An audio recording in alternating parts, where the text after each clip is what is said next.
Welcome back, everyone, to the Ramakatha Rasavahini as delivered by Sathya Sai Baba. And we have now arrived at chapter 1 of part 2. So I had referred to it as chapter 18, but this is chapter 1 of part 2, titled The Dandaka Forest. While Bharata was thus spending his days at Nandigrama, in the constant contemplation of Rama, far away in the forest, on the Chitrakuta peak, Sita, Rama, and Lakshmana were praising his devotion and sense of dedication. They were happy in the peaceful, quiet forest home. One day, a fool named Jayanta sought to measure the valor of Rama, an adventure as foolish and suicidal as the attempt of an ant to discover the depth of the ocean. Prompted by sheer mischief, he transformed himself into a crow, and approaching Sita, who was seated by the side of Rama, lost in the contemplation of the scenery spread out before them, and with his sharp beak he pecked at the sole of her tender foot, causing blood to trickle from the wound. Seeing the stream of blood, Rama plucked a blade of dry grass from the ground and threw it at the crow. Rama will never hurt anyone who has not done any injury. But when it is necessary, and when it has to be done, even Rahu will swallow the moon, isn't it? So too Rama, he will never hurt the innocent. But that blade of grass became a huge flame of fire and flew towards Jayanta. And when he fled, it pursued him relentlessly wherever he went. Helpless and frightened, the crow returned to its original form, and Jayanta fell at the feet of Rama, praying for succor. Indra came to know that the culprit was his own son, and he too repented for his son's audacity and irreverence. Jayanta prostrated before Rama and pleaded for mercy. He said, "I'm a fool. I did not realize the baseness of my deed. Save me from your anger, from this fire." Rama pitied the poor fellow who had so humbled himself. He made one of his eyes ineffective and sent him away alive as a single-eyed individual. The blade of grass that had become a missile of fire was neutralized by him, and it resumed its nature.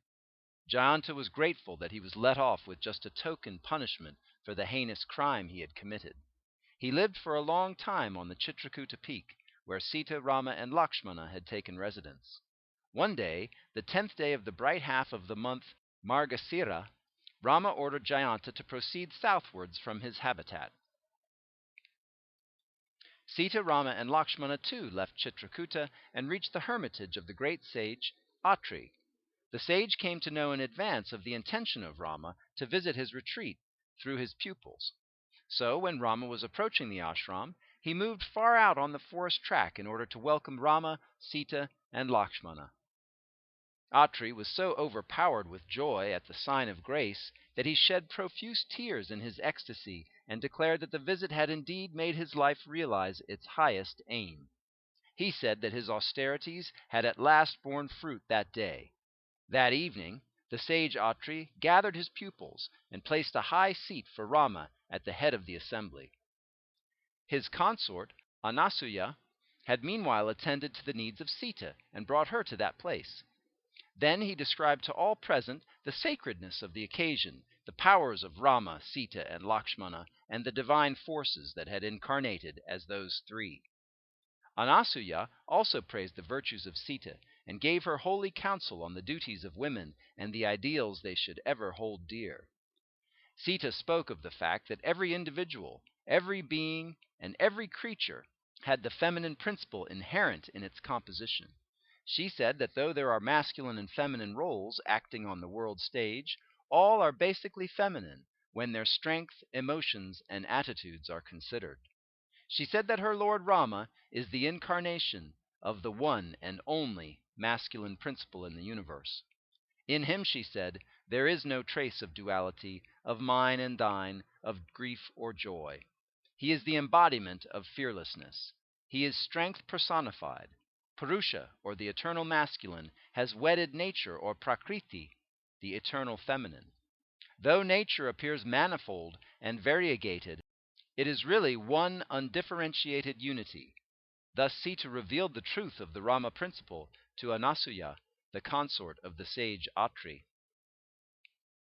Rama, Sita, and Lakshmana spent a very happy time at the ashram of the sage Atri. They gave good counsel to the residents and pupils on various problems of right conduct. Then, taking leave of the sage, they resumed their journey through the jungle. The ashramites shed tears of sorrow when they parted company. Despite their determined attempts to accompany Rama during the subsequent stages of his forest life, they had to stop away and resume the life for which they had dedicated their lives. They had to witness helplessly the departure of the divine master of their hearts. The jungle echoed with the roar of ferocious beasts that wandered about in search of prey. Manifold varieties of plumaged birds sang melodiously on the trees. Each had a peculiar beauty and melody. Their coos and cries were balm for the ear. It appeared as if they had entered a new world of thrills. While passing through this region of awesome grandeur, suddenly their eyes fell upon a lovely hermitage, which had at its center a picturesque temple. Lakshmana moved forward and cleared the track, pushing back the bushes that stood across. He broke off the thorny creepers that hung overhead and threatened to harm wayfarers. Rama and Sita could walk safely along the track he cleared. When they came to the precincts of the hermitage, a charming garden presented itself before them. Well fostered and affectionately looked after, the fruit trees and flowering trees rose beautifully from the ground, with their charming crowns of beauty. The branches were drooping under the weight of ripe, juicy fruits. Sita was filled with delight. She forgot all exhaustion. She was lost in the heavenly peace and joy that she had come into. She walked behind Rama, imbibing the thrill of the nature that surrounded her. When some residents noticed their approach, they ran in haste to their preceptor. He hurried forward to the main gate to welcome Rama, Sita, and Lakshmana. His eyes were streaming tears of joy. Appropriate hospitality was offered to the guests. They were taken in and given cool, refreshing drinks. Tasty fruits and tubers were placed before them. The guests accepted their attention and regard with great pleasure.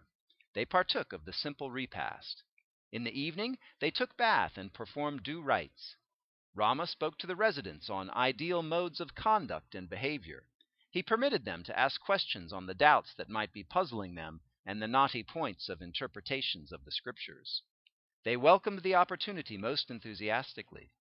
Rama, too, offered convincing and clear explanations in simple and satisfying words. Without doubt, the dwellers of the ashram experienced very heaven on earth. They spoke among themselves with great delight that the presence of Rama was as elevating an experience as contact with God himself in heaven. When dawn broke, Rama, Sita, and Lakshmana bathed and went through the matinal rites. In spite of the plaintive prayers of the ashramites, they started on their journey, expostulating that people should not stand in the way of their vows and resolutions. They had resolved, they said, not to stay in any one single hermitage or place for more than one single night. When they resumed their journey and passed through the forest, a monstrous form, being the frightful ogre Virada, appeared all of a sudden and rushed menacingly towards them. Sita was naturally frightened at the apparition, but soon she mustered courage, knowing that, when she had the lion Rama to protect her, she had no need to be frightened at the lame fox that had presented itself. Let it roar its worst, she consoled herself. She stood behind Rama and watched developments. Meanwhile, Lakshmana shot at the monster a sharp arrow from his bow. Soon he showered many missiles on it. When it was wounded by the arrows, Virada transformed into a blazing fury of anger, and appearing like a very embodiment of death and destruction, pounced on Lakshmana. Rama saw that his brother was getting exhausted by the struggle. He fixed a crescent-headed arrow to his redoubtable bow and shot at the ogre. The arrow shattered to pieces the formidable three-pronged spear that the ogre was flourishing. It then sliced off the head of the monster. At that very moment, a bright heavenly form emerged from the fallen corpse. Virada had been born as an ogre on earth in consequence of a curse that he had invited upon himself from his divine master Kubera. He was one of a group of heavenly angels, Gandharvas, who were serving Kubera. Kubera had, later, taken pity on him and declared that his demonic career would come to an end the moment he met his death through an arrow from the bow of Rama. He could then return as a Gandharva to the presence of Kubera. it was said. So the Gandharva fell at the feet of his savior and extolled him with high praise before leaving for his permanent abode. Rama interred the huge body of the demon that lay on the ground. He also went through the rites prescribed for such disposal. Just then a shower of rain fell on the spot, as if the gods above were showering tears of joy at the compassion that Rama was evincing. Next, Rama entered the famous hermitage of the sage Sarabanga. Even while he was nearing the ashram, the ascetics and monks were talking among themselves of the havoc caused by the inroads of Ravana, the demon king. When Rama, Sita, and Lakshmana appeared before them in the midst of their conversation, they sensed the meaning of their visit and knew that their fears would soon come to an end. When the sage Sarabanga saw the divinely charming figure of Rama, he could scarce believe his eyes. He doubted whether it was a dream or an illusion or some strange experience caused by meditation mania. But soon he realized the genuineness of his good fortune. He was overwhelmed with the ecstasy of winning his long-desired goal. He knew that his asceticism had at last been blessed by the fruition of his yearning. He offered them profuse hospitality. He extolled Rama to his heart's content. "Rama, you are the heavenly swan moving majestically on the waters that fill the minds of the sages." "Ah, this day I have realized the goal of life," he said. "Rama, I am unaware of any spiritual discipline worth the name. It was possible for me to win you through just one path, the path of love. My eyes have seen you now. They need look on nothing else. And you have given word that day that you would fulfill the wishes of the sages. Well, now you have to stand by that word.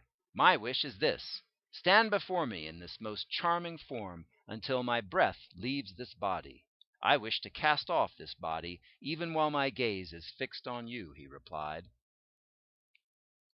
Within minutes a pyre was set up. He ascended it, and it was lit. With Sarabanga sitting unconcerned on top, with eyes shining in joy at the ecstasy of looking on Rama. The eyelids did not quiver, the gaze did not slacken. With the forms of Rama, Sita, and Lakshmana imprinted on his heart, Sarabanga reduced his body into a handful of ashes. The blue placid waters of his heart reflected the blue form of Rama, whom he had adored until the very last. His soul merged in the universal that was before him. Though at first the ashramites were grieving over the departure of their preceptor and master, they soon realized that he had the unique fortune of a rare blessing. God himself had come in human form and blessed him with mergence in his majesty and glory. They felt that they too had shared in that gift of grace. They adored Rama and extolled him in various ways. They shouted, "Hail, victory, victory!" and taking the ashes of their master, they applied it on their brows in reverent gratitude. The news of the immolition of Sarabanga soon brought to that hermitage residents from other ashrams as well. They fell at the feet of Rama and praised him and his mission of compassion. "Lord, how fortunate was Sarabanga!" they cried. "Many a sage has fallen prey to the voracious ferocity of the Rakshasa tribe of demons in this area, but Sarabanga was blessed by the Lord himself. He offered his body and life to the Lord himself. Lord, save us from these rapacious enemies. Let us progress in our spiritual exercises and disciplines without these demonic raids. And, at the end of it all, O Lord, bless us with the fruit we strive for, your presence before our vision," they pleaded. Meanwhile, a sage, Sutikna by name, came forward and prostrated before Rama. He was the pupil of the renowned Agastya. He was an incomparable devotee, and his mind was saturated with love for Rama. He had steady faith that God can be won by love alone. He could not picture before his mind's eye any form of God other than Rama. He gazed upon Rama without winking an eyelid, lest even that fraction of time should go waste. His heart melted in adoration at the sight of Rama. He said, "Lord, did you come so far into this region just to bless me? Can you not merge me into the love you are? Having come upon the earth with this visible form, do you still wish that I should adore, as hitherto, the formless Absolute? No, I love this form and this name. I do not know any rite or ritual. I know only that you, the embodiment of love, can be attained through love. Yearning is the only earning I have accumulated. That is the only asceticism I have subjected myself to. Tell me, is that not enough? O Savior from the travail of birth and death, no form of worship is so effective as service of the Lord through love, isn't it? Singing your glory, meditating on it, and deriving unspeakable bliss in the process. Can anything else yield greater joy? He said. Sutikna danced about, unaware of where he was or what he was doing.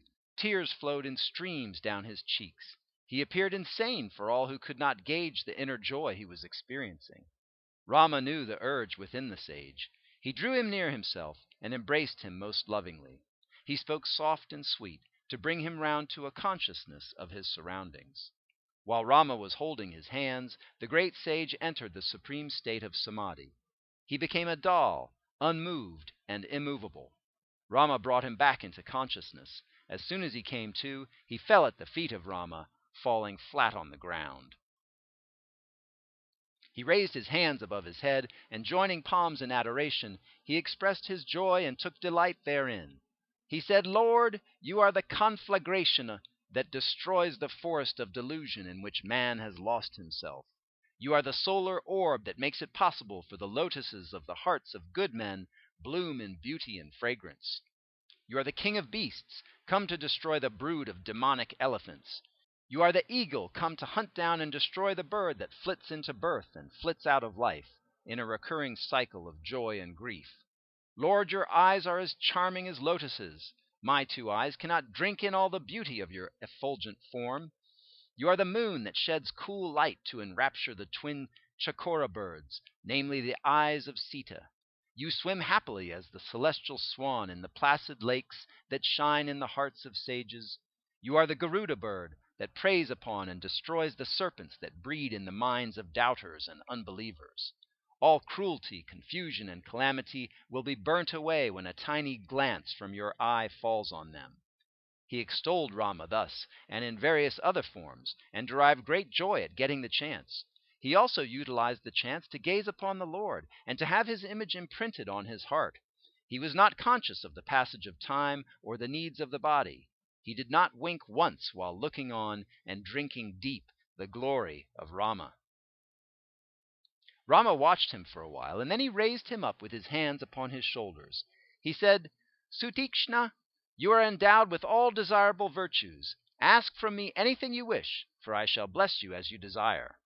The sage replied, O friend and kinsman of the distressed, my wish is this: reside ever in the depths of my heart with Sita and Lakshmana. Rama said, So be it. Then with him as companion, Rama moved forward towards the ashram of Agastya, with Sita and Lakshmana following him. A short distance later they heard the murmur of a river flowing by. When they walked towards the sound and neared the river, they could see a mountain peak beside the flowing water.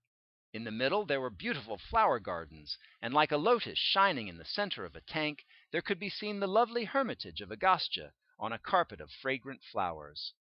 Words cannot adequately describe the exquisite nature of that scene. Sita, Rama, and Lakshmana stood petrified for a few moments at the captivating splendor. The atmosphere was so astoundingly spiritual. There, animals that are enemies of each other by their very nature, aquatic animals and land animals, beasts and birds of every type, sported and lived together, free from fear or enmity. They could see many monks and ascetics lost in meditation, sitting on the riverbank. When they neared the ashram, Sutikna ran forward to convey the tidings to his master. He fell at his feet and declared, O teacher great, O embodiment of mercy, the prince of Ayodhya, the very sustainer of this universe, has just come into our ashram with Sita and Lakshmana. The very person whom you were seeking to know and visualize through your spiritual practices for years, without regard to whether it is day or night, he has come to you, near you. Ah, what a great good day is this! What great good fortune! Sutikna forgot himself and was filled with immeasurable ecstasy. At this, Agastya rose suddenly from his seat and walked fast into the open. He saw the three coming towards him. Tears flowed freely from his eyes. He ran forward shouting, Lord, Lord! He clasped Rama to his bosom. He had no mind to release Rama from the embrace. He stood with his arms around Rama, clinging to him, as a creeper clings to the trunk of a tree.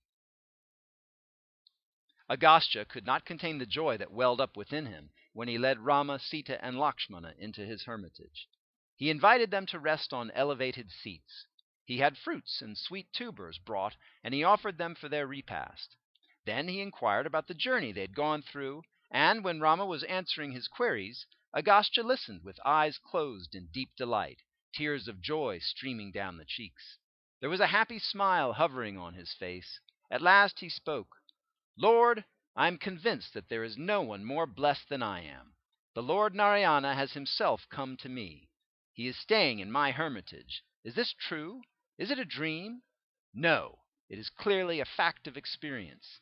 He gave expression to his joy in grateful and devotional words. Rama said, "O monarch among monks, I have nothing to hide from you. You know too well the reason why I have come into the forest. Direct me, how I can destroy the brood of demoniac persons, the Rakshasas, who obstruct the austerities of sages and monks, and how I can protect and preserve from danger the dedicated servants of God. I shall act accordingly. I am awaiting your advice. In the cold Hemantha season, lotuses shrivel up and die. The season has approached for the shriveling of the Rakshasas." Hearing these words of Rama, Agastya smiled. He replied, "Lord, you are omniscient. I do not know why you require me to tell you how. I am unable to decide whether you are blessing me or testing me. Nevertheless, through the effect of your grace, the darshan, sight, sparshan, contact, and sambhashan, speech, that you have just now blessed me with, I am able to grasp the significance of your question. That too is your grace.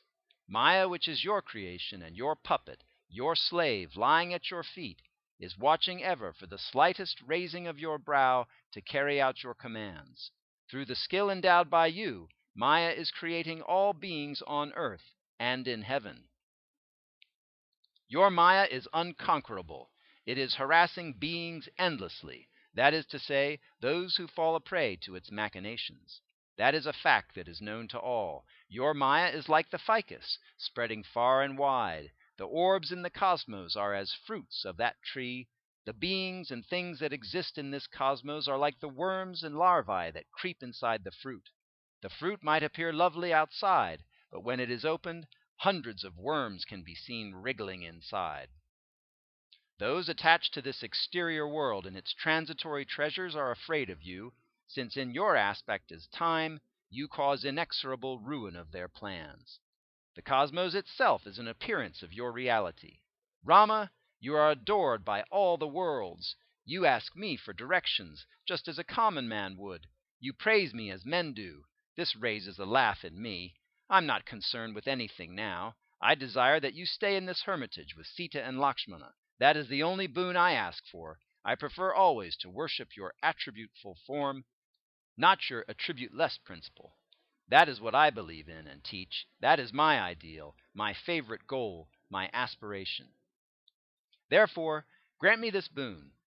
It is your sport to elevate your servants, and yourself to slide into the background as if you are innocent of anything and ignorant of everything. But do not elevate me. Do not ask me for directions. My duty is to assent and accept your wishes and to follow your footsteps. Father, do not inveigle me into your Maya and delude me into egoism, making me the target of your sport." At this Rama said, "O venerable sage, this region is well known to you, so what harm is there if you tell me which place I can select for my stay? This is what everybody would expect of you, isn't it?" Agastya replied, "Master, since you have commanded me, I shall obey implicitly and give answer. Very near this place, the sacred river Godavari is flowing. Since ages, that great river has been flowing full and free. Adjacent to it, we have the Dandaka.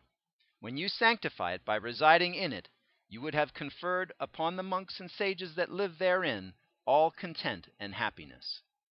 For that forest region and its guardian ruler are under a curse and afflicted thereby." At this, Rama intercepted the sage with the words, "Master, Sita is anxious to learn the story of that curse. Tell us about it in detail." Agastya saw through that request, and so he addressed Rama as, O director of this eternal play, once upon a time famine raised its head in Panchavati area. All the monks and ascetics who lived there took refuge in the hermitage of sage Gotama. He gave them all they needed through the powers he had acquired as a result of his austerities. When the famine was over, the monks decided to return to their old dwellings. But there were some pseudo-monks among them who conspired against him and planned to bring him to disrepute.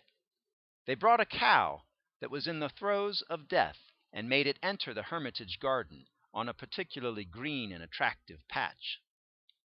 Gotama saw it was about to bite a beautiful flower away from its stem. He attempted to drive it away, but at his very first push, the cow breathed its last. The conspirator monks immediately laid on him the dreaded sin of Gohatya, bovicide. They condemned him as an outcast and a heathen. Gotama desired to discover whether the cow died as a result of his push or as its allotted span had ended. He sat in deep meditation, exploring an answer to this vital question. Soon it was revealed to him that it was but a trick played by inimical monks. He was disgusted at their despicable nature. He said, "May this forest polluted by such low-minded persons be out of bounds for the good and the saintly. May it become the haunt of demonic yakshas." Another incident, too, added to the effects of this curse. The ruler of this region, Dandaka by name, violated the chastity of the daughter of his own preceptor, Bhrigu. Bhrigu listened to the pathetic story as related by his daughter, and in the extremity of his anger, he overwhelmed the region with a downpour of dust. Therefore this area was sodden deep with mud, and in course of time it was a thick jungle from end to end. The region is named Dandakaranya, after that infamous ruler. Rama, crest jewel of the Raghu dynasty, I am certain that when you take residence in that forest, the Rakshasas will be decimated and the curse will be lifted. Monks and sadhaks can once again dwell there and progress in their austerities. Humanity everywhere will benefit by this cleansing and this consummation. I may tell you that the sage who cursed will be rendered happy by you, for he is sad at the consequence of his anger. When Agastya finished his account of the story of Dandakaranya, Rama said, "Well, so be it. I shall reside there." He took leave of the sage Agastya and proceeded to the Dandaka forest with Sita and Lakshmana. Before they left his hermitage, Agastya brought forth certain weapons that he had acquired by asceticism from divine sources, and placed them in the hands of Rama, saying that he had no wish to use them. They had now a wielder who deserved them and who could utilize them for a holy purpose. "Rama," he said, "you are my shield, my strength, my prowess. These weapons cannot save me, but you can. Your grace is the most powerful weapon I possess. You are my refuge, my fortress, the impenetrable armor for my breast." Even as Sita, Rama, and Lakshmana entered the thick jungle-ridden area of Dandaka, trees that had gone dry were thrilled into greenery and were covered with tender, whispering clusters of leaf. Weak, enervated creepers and vines suddenly felt alive, alert, and active. They gave birth to bunches of fragrant flowers. The forest hastened to clothe itself in lovely green, speckled all over with multicolored floral dots.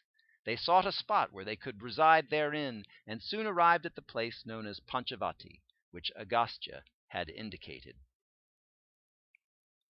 They saw there the old eagle chief, Jatayu.